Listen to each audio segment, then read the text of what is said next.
Well, hello, gals. Once again, I had an issue with Facebook. I've got to figure this out. They have changed the settings on my phone, so I can't start a live video. It's just crazy. I've got to. I don't know. I don't know what's going to happen. But anyway, we're live, and I had to go live from my my other page. So from my Flowerbugs stamp and share. Very strange. So I hope a lot of you can find me. Just really strange that they're changing so much on my app on Facebook. I have gone through it and over it and had help with my my techie son and son-in-law. So yeah, anyway, so we're gonna do the Joseph's coat technique, and we're using the botanical layer stamp set. So did anybody have this stamp set catch their eye? Anybody else a botanical lover like me? We are using Bermuda Bay, the new Parakeet Party, and just a little bit of the Tahitian Tide. So those are my colors tonight. Very interesting. It's really more of those two colors, but a little tiny bit of Tahitian Tide. Okay, all right. So there's a lot of steps to this, but it's actually not too hard. Now I did share the measurements online, so I won't be getting into that, but I do have a little bit of news from 2 weeks ago. We had Stamp and Share Stamp with Me, and I asked people to make a card featuring our layout, and you know, now that I think about it, what was it? Anybody have an idea? Well, this was one of your first sets, Sue.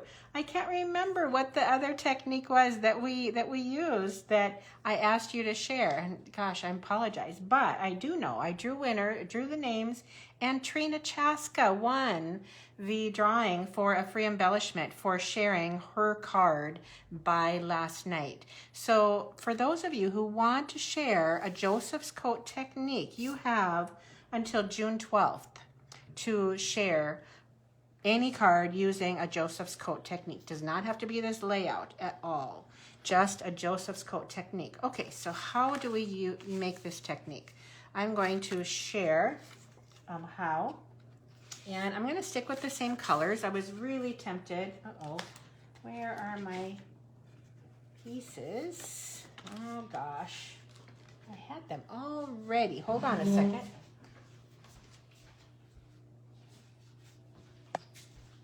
Okay, here they are. Okay, so we're gonna make a mess on this piece of paper here, but that's okay. We're gonna use these colors and some blending brushes. Okay, so I like to finish with the lightest color first when I'm making a latch card. Thank you, Sue. I appreciate that. Somebody knows what's going on here. Okay, so we're gonna start with Bermuda Bay. And we're just going to make color splotches. And you can go as dark as you want. I don't even think you have to make these colors what I would call coordinate. And you can do circles, you can do splotches, you can do strips, stripes, whatever you like. Okay, that is Bermuda Bay. A little bit of Tahitian Tide.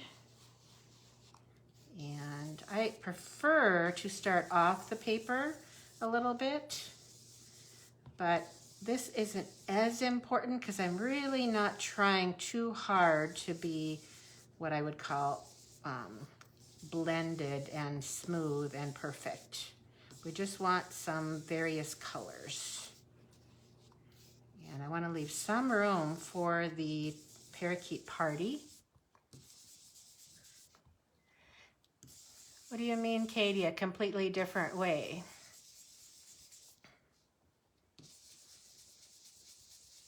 Okay, all right. And then lastly, we will use and if you want to, if you have a lot of dark colors, you may not want to pull any of these colors into your sponging just to keep it really clean. So I'll try and get out of that blue-green area. And you can make whatever is your favorite color, kind of the star of the card, and that could be the most. It made you copy a link for today. See, this video should have been on my Flowerbugs Inkspot Facebook page, but I couldn't get it to start a video on there. There was no way to start a video. I could do a reel, I could do a post, I could do a photo, but anyway, that's why we are on, oh, I see, Katie, for when you shared. Okay, yeah. I'm not sure why it would make you copy a link. It might be depending on where you're sharing from. So if you're on the Flowerbugs Inkspot page or if you're on the Stamp and Share page. So I have created what I call my embossing board. And this is a simple clipboard. And I just use it whenever I use my heat gun. So excuse the noise. But after you're done sponging, before you do the next step, you really want to heat set this ink. Very important. So it just takes a quick few seconds here to get this hot enough to heat set it. Our next step is clear embossing. And if we don't get this ink set, the embossing powder will stick. Okay, all right. So now, if you have one, use an embossing buddy. We do not currently sell this anymore. It's just a bag of powder. You could even make your own, if I don't know what kind of fabric, but a little bit of powder, and mine is kind of running low. And so I tap it and then I rub that powder all around so there's not any loose powder hanging out in there. And then you need Versamark ink and your stamps. And I'm actually going to use, well, I guess I'm going to use this one because I didn't get the other ones on a block. Okay, first, largest one first. So we're going to make this card right here. Largest one first. How can you tell when it's set? Good question. You really can't. You really can't when there's no embossing or anything. You're just basically heat setting it, I think, a half a minute. You could also just let it sit out. You wouldn't even have to heat set it, but if you're in a hurry, use a heat gun. Okay, so this one's going to go this way. And this is just Versamark ink. And Versamark ink, if you're not familiar with it, is basically it even tells you, a watermark stamp pad or ink pad. It has an embossing type ink in it. So I'm just going to do those two images, and then I put probably 2 containers of clear embossing powder in here. It's very important if you're embossing to put the powder on it quite quickly after you stamp, and it doesn't hurt to have a lot. So then you want to tap, and I usually just kind of tap it right in the container. And sometimes you have some extra spare powder, which is really hard to see. The embossing buddy before you stamp your image in Versamark is the key. So yeah, your powder will stick if it's wet at all. So I'm just gonna touch over the empty areas a little bit with my fingers. And then bring back in, and excuse the noise again, but I'm gonna try and get this close, not spill my embossing powder, so you can see it change. I hold mine very, very close so I can watch it change, and I don't wave it, but that's a personal preference. So I just hold it and watch it become clear. And the closer you hold it, the more important it is, oops, right there, it is to move it or watch it carefully. So hopefully you can kind of see some of that embossing. There we go, okay? Okay, so within seconds, that is now dry. And I forgot to cut one thing right here. Wait, hang on.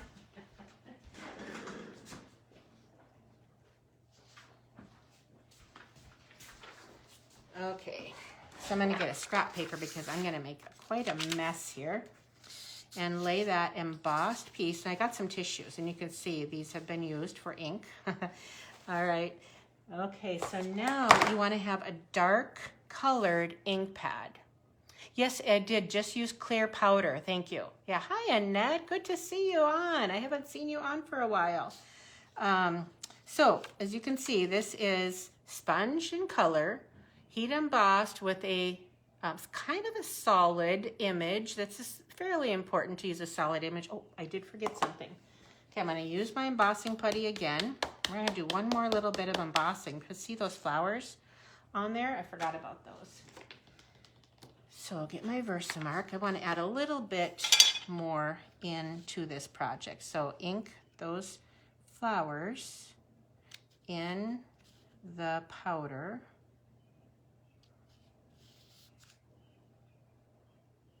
Right there. And I have another one. Now this is what's really hard to see where you previously have stamped. I think I can afford to do one right here.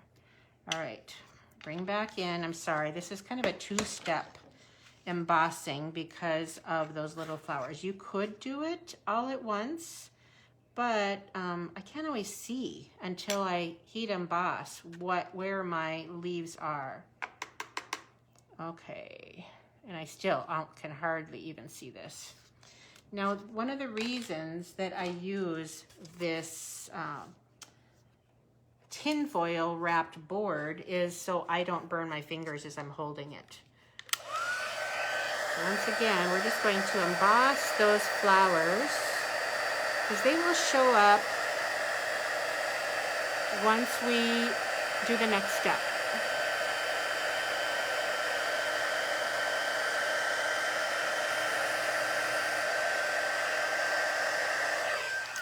Okay, all right. So I'm anxious to see what you guys do with this technique. There's so many different stamp sets.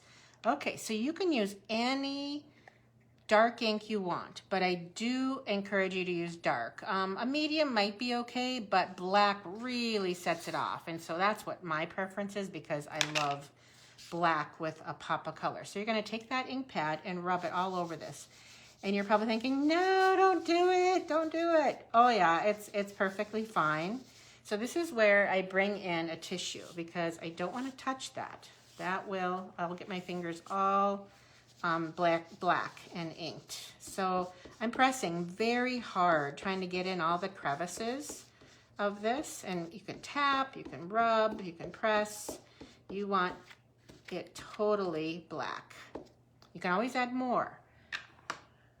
Okay, then you're going to take another tissue, hold one because I don't want to get black on my fingers, and just rub. Look at that. Isn't it amazing? It is truly like magic. So I can see a little bit right there where, let me see if you can see that. Right there where I want to make that a little darker, if it will hold. Now, if I have embossing powder there, it may not work. It may not stay black. But it did. Okay, now the other tip. Let me move this out of here. So if you're using black, oops, let me get in camera. If you're using black, you can get spare embossing powder. Now, the nice thing about using black is you can go over that with a black Sharpie or a black blends marker, and it will hide any of that little bit of embossing powder. So that's what happened here. And if you look really close, you might be able to see a little bit of discrepancy between the black areas right in here. I covered up some of my spare embossing powder that showed some of the sponge background. So I went over it with a black blends marker and it hid it for the most part. But isn't that just the neatest technique? So there we have our Joseph's coat image. It is just so cool. Yeah, do not be nervous about rubbing all over that with a black water-based ink. That's what you want to use, is water-based ink. Don't use Stays-On. Stays-On will cover up and stick to that embossed area.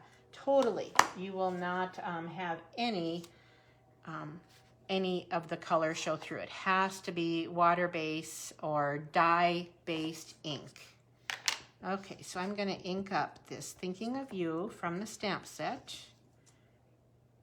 on here. I know first I'm going to stamp on here just to make sure it's straight. Okay. Okay. All right. Now to put this card together, it's super simple. So again, we're using the Botanical Layers stamp set, and as you can see, I love to die cut from my layers. So this is a piece of Parakeet Party, and get my glue here and go around the edge. I'm not going to do too much in the center since I don't have a center here, and get my my work area all full of ink.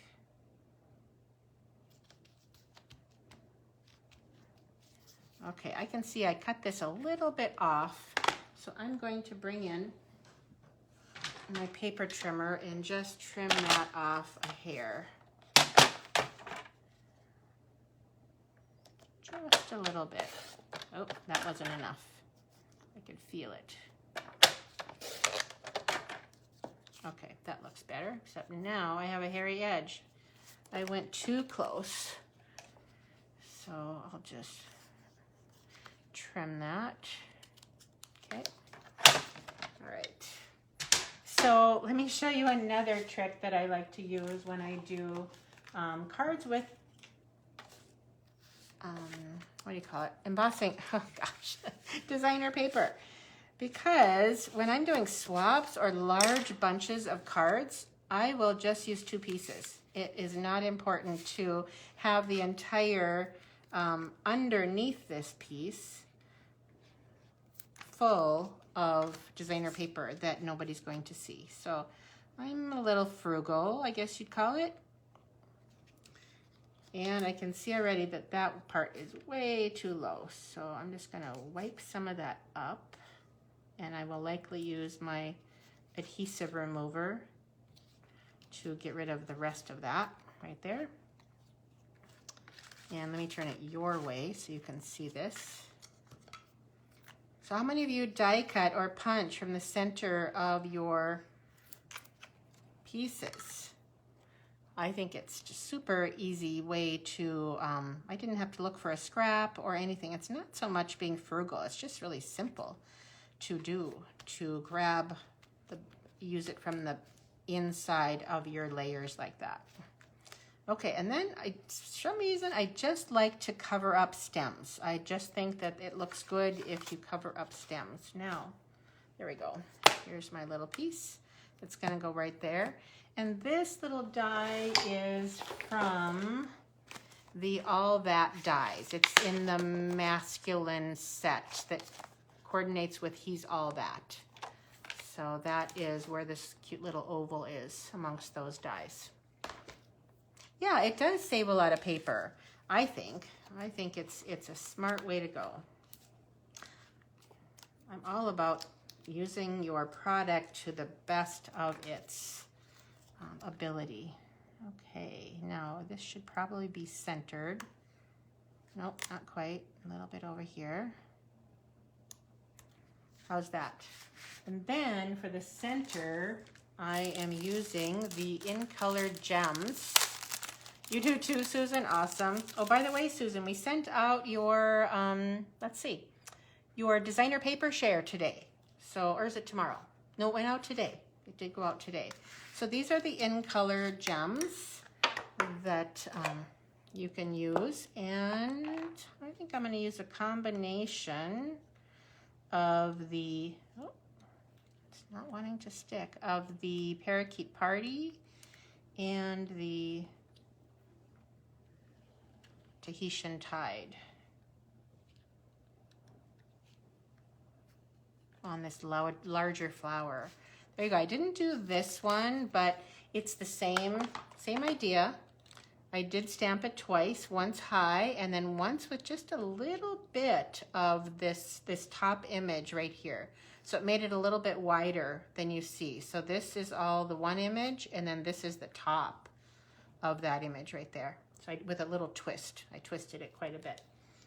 So yeah, I'm glad you tuned in today. I hope that you make a card using the Joseph's Coat technique. It's so fun. If you like to sponge at all and you like to combine colors, I think you'll really enjoy making this technique. So I hope you will, and I will be using this stamp set and the vellum that combines this, or that's in a combo. Actually, it's a bundle in the new catalog tomorrow for my my live projects. So tomorrow morning at 11 a.m. Central Time, I'll be back on, and we'll make some more projects with the Botanical Layer stamp set using some more techniques.